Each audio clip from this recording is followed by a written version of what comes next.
उर्फ़ी जी तो बड़ी क्यूट हैं कि फटाफट वो अपनी चर्बी घटा सके, फ़ॉर्म में आ सके। ना सिर्फ़ बदन की चर्बी बल्कि दिमाग की चर्बी भी। हमने पहले सुना कि शायद आप अक्सर इस अवतार में इस त्योहार के दौरान ऐसे आती हैं जी। और ऑब्वियसली अपने जो बचपन में live with your family if it's possible to share कुछ मेमोरेबल क्रिसमस पल कुछ याद है? जी मैं एक बहुत ही रिलीजियस लड़की हुआ करती थी। अ, संस्कारी लड़की। मैं हफ्ते में 2 बार चर्च जाया करती थी और चर्च में सभी टीचर्स की चहेती हुआ करती थी, पास्टर की चहेती हुआ करती थी और मेरे पास्टर कभी-कभी मुझको सरमन के बीच में, सर्विस के बीच में मंच पर बुलाकर कहते थे कि मैं सर्विस को लीड करूं। तो ये मेरे लिए बड़े सम्मान की बात हुआ करती थी और आज भी जब मैं सोचती हूँ उन दिनों के बारे में तो मुझे ख़ुद पर गर्व महसूस होता है क्योंकि एक कॉन्ग्रीगेशन को, एक सभा को एड्रेस करना एक छोटी उम्र में, ये बहुत बड़ी बात है। तो कहने का मतलब ये है कि धर्म के प्रति मेरी रुचि देखकर मेरे पास्टर मुझे अक्सर वो काम करने को कहते थे जो बड़े बड़े टीचर्स या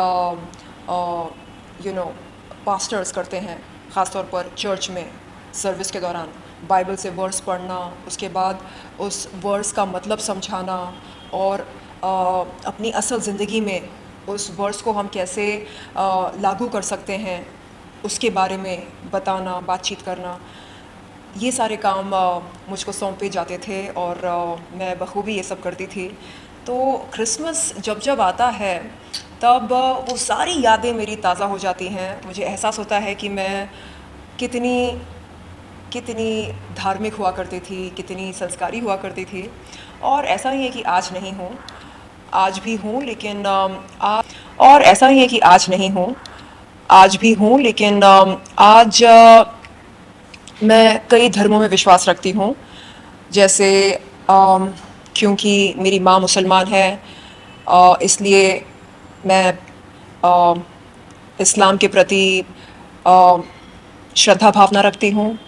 पापा क्रिश्चियन थे तो क्रिसमस मनाती हूँ और सनातन धर्म को मैंने खुद स्वीकार किया है क्योंकि सनातन धर्म जीवन का आदर करता है और सनातन धर्म हर धर्म का आदर करता है। तो ये एक बहुत बड़ी खूबी है सनातन धर्म की। तो आप देख सकते हैं कि आज मैं सिर्फ एक क्रिश्चियन के तौर पर नहीं, एक हिंदुस्तानी के तौर पर आपके सामने आई हूँ। शुगन ऑब्वियसली आई थिंक कोई भी त्योहार हो, कोई भी धर्म हो, ऑब्वियसली हर एक त्योहार की एक it comes with its sweetness, मिठाइयाँ मिठाइयाँ। If you can maybe recall growing up as a child, if you can recall, what was the thing you like munching on during Christmas? Christmas के time अक्सर caramel pudding हम बनाते थे और chocolate cake order करते थे और chicken biryani मेरे पापा बनाया करते थे, एक नंबर बिरयानी। और हैदराबाद की एक डेलिकेसी है जिसका नाम है चिकन 65, तो वो भी हम घर पर बनवाते थे एंड गिफ्ट्स ख़रीदते थे खुद के लिए, अपने कज़न्स के लिए, उनके पेरेंट्स के लिए और ये एक बहाना था लोगों के करीब जाना, उनके साथ नज़दीकियाँ बढ़ाना और तोहफ़े देना, तोहफ़े लेना, ये सब आजकल बहुत कम देखने को मिलता है क्योंकि आज हम 24 घंटे अपने फ़ोन पर बिज़ी रहते हैं, गिफ्ट्स भेजते हैं व्हाट्सएप पर, गिफ्ट्स लेते हैं व्हाट्सएप पर, सब कुछ व्हाट्सएप पर ही हो जाता है। बट वो एक अलग दौर था और मैं बहुत मिस करती हूँ उन पलों को। खैर आपने ऑब्वियसली कहा गिफ्ट लेने आपको गिफ्ट लेने ज़्यादा पसंद है, और अब क्योंकि आप खुद एक सेंटा बनी हुई है तो मैं आपको कुछ 4-5 व्यक्तियों के नाम बोलूँगा, अगर उन्हें आपको इस क्रिसमस गिफ्ट देना हो तो आपके जहन में क्या आएगा? तो सबसे पहले तो हमारे प्राइम मिनिस्टर नरेंद्र मोदी जी, अगर उन्हें क्रिसमस गिफ्ट देना हो तो? वो तो अल्टीमेट सेंटा हैं, उन्हें कौन क्या गिफ्ट दे सकता है। वो हम तब हम तमाम भारतीयों को इतना सब कुछ दे रहे हैं, जैसे कि हमें बेहतरीन कोविड वैक्सीन दिए गए, कोवैक्सिन और कोविशील्ड। और आप देख सकते हैं कि इस समय चीन में क्या हालत है, क्योंकि उनकी वैक्सीन नहीं चली, इसलिए चीन के नागरिक फिर से कोविड से संक्रमित हो गए हैं।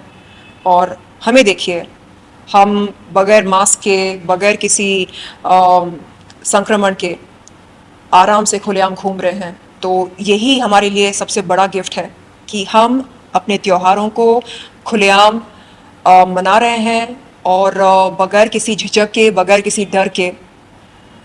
और मेरे ख्याल से आज़ादी ही सबसे अनमोल और सबसे बेहतरीन तोहफा हो सकता है।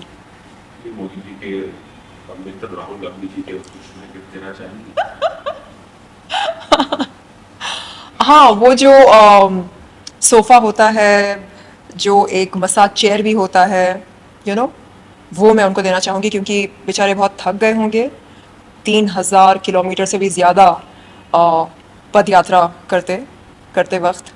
अभी भी शायद उनकी पद यात्रा जारी है, बावजूद इसके कि हमसे कहा जा रहा है कि हम भीड़ इकट्ठा ना करें, हम मास्क पहने, हम ऐसा कुछ ना करें जिसकी वजह से कोविड या कोरोना वायरस के बढ़ने की जो संभावना है वो पैदा हो।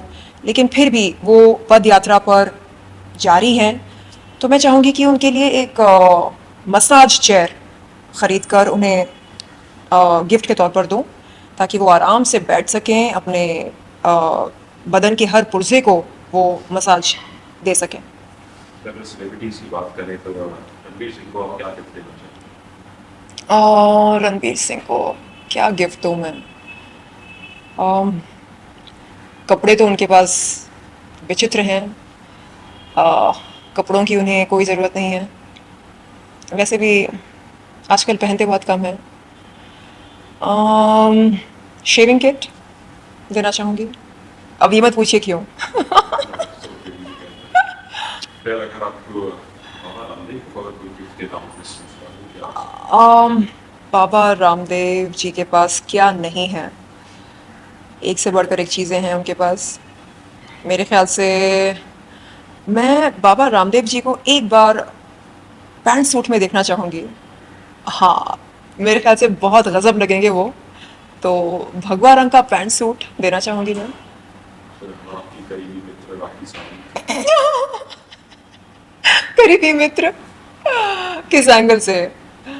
आ, राखी सावंत को मैं क्या दूं? नो लव लॉस की फीलिंग उसे मैं क्या दूं? अपना फिजिकल ट्रेनर तोहफे के तौर पर दे दूं, बट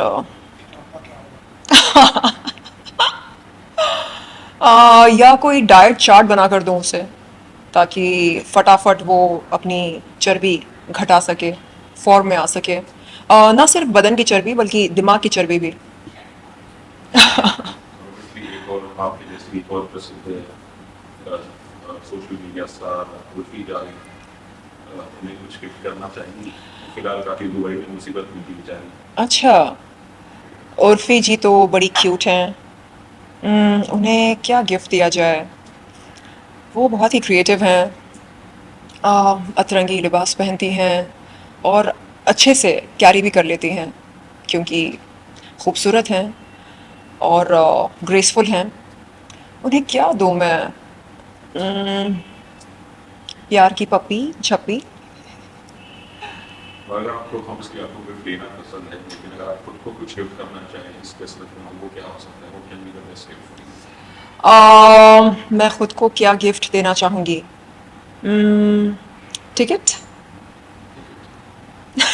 दिस चीज का टिकट पार्टी राजनीति में प्रवेश करने के लिए टिकट, एमपी का, पोस्ट द एमपी। सीधे एमपी। चलिए मतलब अगर आप राजनीति में घुसी कोई पार्टी है जिसको आप ज्वाइन करना चाहेंगे, उनकी पार्टी फ्लोट करना चाहेंगे? नहीं नहीं, देखिए, आज देश में मेरे ख्याल से गिन चुनकर दो राष्ट्रीय पार्टी हैं, तो देखते हैं कहाँ से क्या ऑफ़र आता है और कौन सी पार्टी मुझ में क्षमता अ, देखती है और कौन सी पार्टी को लगता है कि मैं बतौर एमपी या बतौर कोई नेता बहुत अच्छा काम करूँगी देश के लिए।